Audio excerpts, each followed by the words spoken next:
Kailan na ba alis mo? Next month na. Konting tiis na lang. Eh, ikaw, kailan ka ba lalaya dito?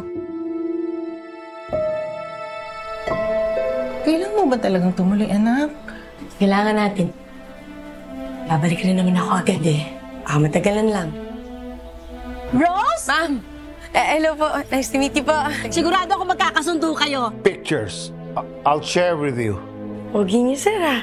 Kunyari, si Sir Peter nagpapahinga o natutulog, pwede mong gamitin ang lahat ng pasilidad dito sa property.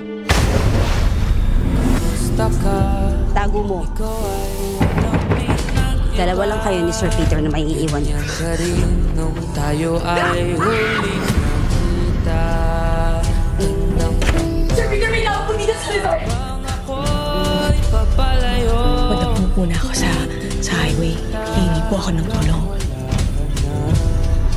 You leave me? Alone? Masabi kundi, kamusta ka?